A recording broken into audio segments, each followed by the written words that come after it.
Hello students, welcome again. So in last lecture we discussed the classification of plant tissues and we also discussed why plants have different tissue than animal because requirement of both animals and plants are different. So type of tissues are different in animals and plants, and we discussed the classification of plant tissue in which we discuss plant tissues can be classified into two broad categories, meristematic tissue and permanent tissue. So students, आज जो हम topic cover करने वाले हैं वो है आपके meristematic tissue.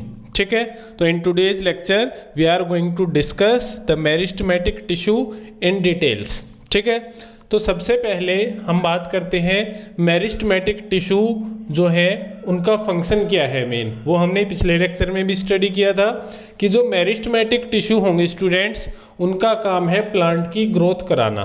ठीक है, क्या फंक्शन है उनका? To perform the growth. Growth को करने के लिए किसकी हेल्प लेते हैं प्लांट? मेरिस्टेमेटिक टिश्यू की. ठीक है, क्लियर है. अब ग्रोथ कहाँ पर होती है प्लांट्स में? या तो प्लांट की लेंथ इंक्रीज होगी तो मीन्स जो आपकी स्टेम होगी उसके टिप पे ग्रोथ होगी. ठीक है, फिर रूट भी ग्रोथ करती हैं तो रूट के टिप पे भी ग्रोथ होगी.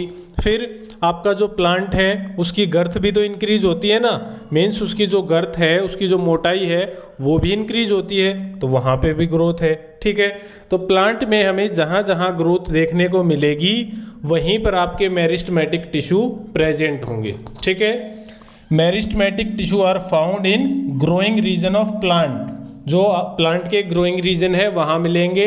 Like the tips of root, root की टिप पे, स्टेम एंड ब्रांच, स्टेम की टिप पे, ब्रांच की टिप पे, वहाँ पर हमें मेरिस्टेमेटिक टिश्यू देखने को मिलेंगे. They divide continuously and help in the growth of the plant. वे कंटिन्यूसली क्या करते हैं? डिवाइड करते हैं. ये हम ऑलरेडी पहले भी समझ चुके हैं. ठीक है, तो मेरिस्टेमेटिक टिश्यू कहाँ प्रेजेंट होंगे?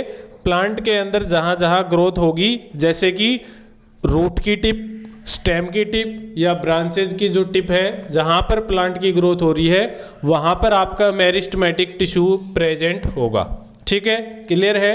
फिर हमने बात की थी जो आपका मेरिस्टेमेटिक टिश्यू है उसको भी हम पोजीशन के बेस पे, मीन्स उसकी जो लोकेशन है वो क्या है टिश्यू की, उसके अकॉर्डिंग हमने उसको तीन कैटेगरी में डिवाइड किया था. ठीक है, तो उसमें फर्स्ट है स्टूडेंट आपका एपिकल मेरिस्टेमेटिक टिश्यू. क्या है? Apical meristematic tissue. तो स्टूडेंट्स जो ये वर्ड है एपिकल, ये वर्ड आया है आपके अपेक्स से. ठीक है, अपेक्स का मतलब होता है सिरा. ठीक है, क्लियर है. मीन्स ये कोई अगर स्टेम है तो इसका अपेक्स क्या होगा? ये. ठीक है, क्लियर है. मीन्स उसकी जो टिप है उसी को हम क्या बोलते हैं? अपेक्स. ठीक है, क्लियर है. तो वहां से वर्ड आया है आपका एपिकल मेरिस्टेमेटिक टिश्यू. तो ये कहाँ पर प्रेजेंट होगा? जो एपिकल मेरिस्टेमेटिक टिश्यू है वो आपको दिखेगा स्टेम की टिप पे, रूट की टिप पे. ठीक है, तो जो स्टेम की टिप है या रूट की टिप है उसके ऊपर कौन सा, उसमें कौन सा मेरिस्टेमेटिक टिश्यू होगा? Apical meristematic tissue. They help in growth of the stem and root. तो अगर स्टेम और रूट की टिप पे प्रेजेंट है तो वो स्टेम और रूट की ग्रोथ कराने में हेल्प करेंगे. ठीक है, क्लियर है. मीन्स देखो ये है आपका कोई प्लांट. ठीक है, क्लियर है. मीन्स ये कोई आपकी स्टेम है, ये लगा लो स्टेम. ठीक है, दोबारा बनाते हैं. ये है आपका, ठीक है, यहां से ब्रांचेज निकल रही हैं इसमें. ठीक है, क्लियर है. तो अब देखो इसकी ये क्या प्रेजेंट है? टिप. तो यहां पर क्या प्रेजेंट होगा आपका? Apical meristem. ठीक है, क्या प्रेजेंट होगा? Apical meristem. ठीक है, क्लियर है. तो ये इसकी लेंथ इंक्रीज कराने में हेल्प करेगा. ठीक है, तो जो लेंथ ऑफ प्लांट है वो किसके कारण होगी स्टूडेंट? एपिकल मेरिस्टम के कारण. ठीक है, तो ये इम्पोर्टेंट पॉइंट है, याद रखना कि जो प्लांट की लेंथ इंक्रीज होती है वो किसके कारण होती है, एपिकल मेरिस्टम के कारण। क्यों? क्योंकि आपका इस टिप पे ये प्रेजेंट है, तो इस टिप की ग्रोथ होगी, ये आगे की तरफ ऊपर की तरफ बढ़ेगी, तभी तो लेंथ इंक्रीज होगी। ठीक है, और इस टिप की ग्रोथ के लिए रिस्पॉन्सिबल कौन है, एपिकल मेरिस्टमेटिक टिश्यू। ठीक है, क्लियर है, कोई डाउट नहीं। तो ये था आपका एपिकल मेरिस्टमेटिक टिश्यू कहाँ प्रेजेंट होगा, टिप पे। ठीक है, रूट की, स्टेम की, इनकी टिप पर क्या प्रेजेंट होगा, आपका एपिकल मेरिस्टमेटिक टिश्यू। ठीक है, इसमें देखो ये है आपका एपिकल मेरिस्टमेटिक टिश्यू। ठीक है, क्लियर है। ये क्या है, स्टेम का अपेक्स, ये क्या है, स्टेम का अपेक्स मीन्स स्टेम का टिप। ठीक है, तो इससे यहाँ पर इसकी क्या होगी, ग्रोथ होगी। ये आपको दिखाई दे रहा है यहाँ पर, ये है रूट की टिप। ठीक है, तो रूट की टिप है तो रूट की भी लेंथ इंक्रीज होगी। आपको पता है रूट की भी लेंथ है, रूट की भी जो ग्रोथ होती है वो नीचे की तरफ ग्रोथ करती है। ठीक है, स्टेम जो होती है वो ऊपर की तरफ ग्रो करेगी। क्लियर है। तो जो आपका एपिकल मेरिस्टमेटिक टिश्यू है वो कहाँ प्रेजेंट होगा, टिप पे, रूट या स्टेम। ठीक है, क्लियर है। नेक्स्ट है आपका लेटरल मेरिस्टमेटिक टिश्यू। ठीक है, क्या है, लेटरल मेरिस्टमेटिक टिश्यू। तो हमने डायग्राम बनाया था, उसको दोबारा से बनाते हैं। ठीक है, क्लियर है। तो ये तो थी आपकी स्टेम की टिप जो इसकी लेंथ के लिए रिस्पॉन्सिबल थी, यहां था एपिकल मेरिस्टम प्रेजेंट। तो जो आपका लेटरल मेरिस्टम होता है वो स्टूडेंट वो होता है यहां पर, इसकी जो स्टेम की लेटरल साइड होगी वहां पर। ठीक है, क्लियर है।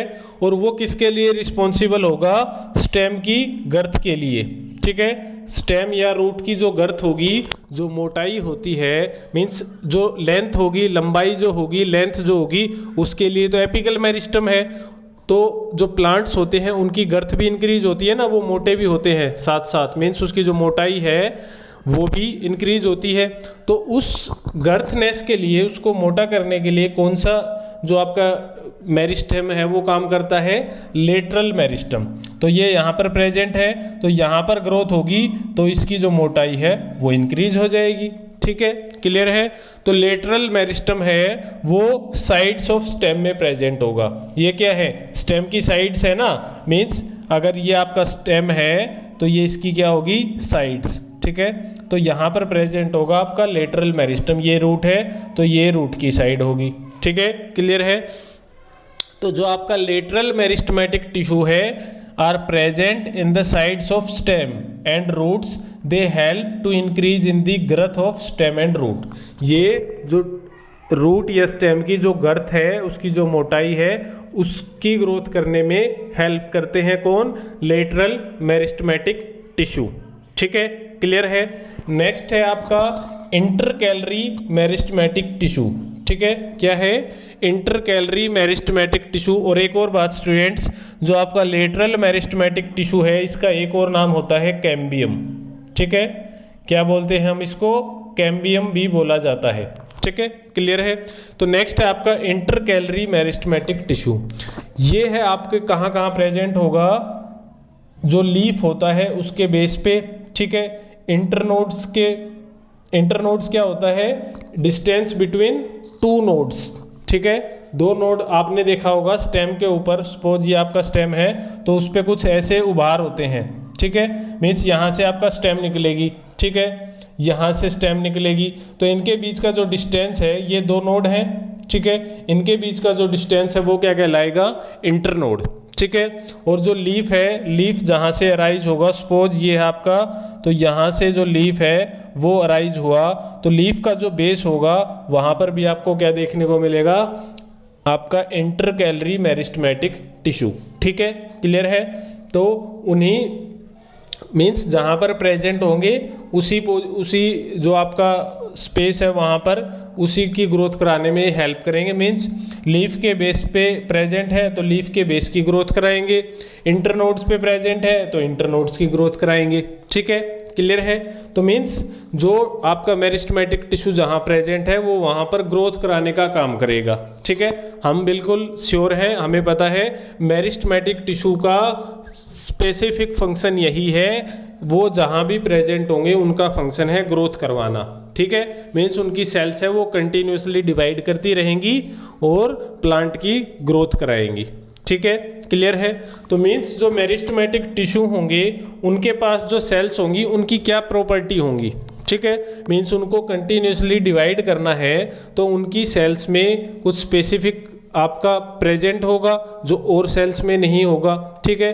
तो उनकी जो सेल होती है उनके अंदर प्रेजेंट होता है डेंस साइटोप्लाज्म, ठीक है। अब आपको पता होना चाहिए साइटोप्लाज्म क्या होता है, ठीक है। मीन्स अगर ये एक सेल है, ये न्यूक्लियस हो गया, तो ये इसमें आपका क्या प्रेजेंट है, इसके चारों तरफ साइटोप्लाज्म, जेली लाइक लिक्विड जो प्रेजेंट होता है ये है साइटोप्लाज्म। तो ये इनके पास ज़्यादा अमाउंट में प्रेजेंट होता है। अब उसका आंसर आप सोचो कि इनके पास ज़्यादा साइटोप्लाज्म क्यों प्रेजेंट है, ठीक है। आया कुछ माइंड में स्ट्रक हुआ, ठीक है।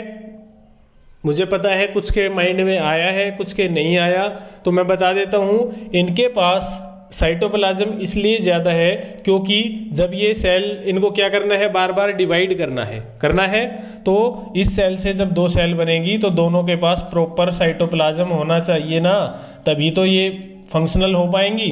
तो इसीलिए इनके पास साइटोप्लाज्म है वो डेंस होता है, ज़्यादा साइटोप्लाज्म होता है, क्योंकि इनको बार बार क्या करना है, डिवाइड करना है, ठीक है, क्लियर है।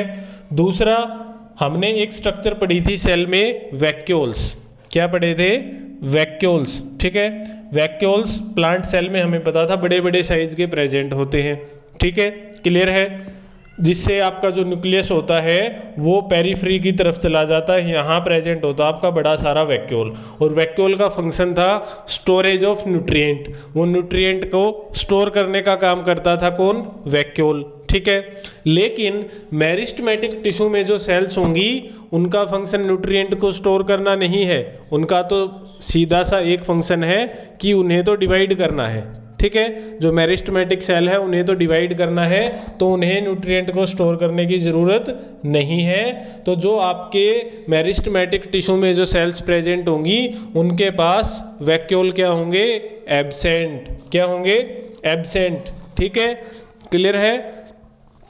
और जो मेरिस्टेमेटिक टिश्यू होगा उनका जो न्यूक्लियस होता है वो प्रोमिनेंट होता है, ठीक है, मीन्स एक्टिव होगा।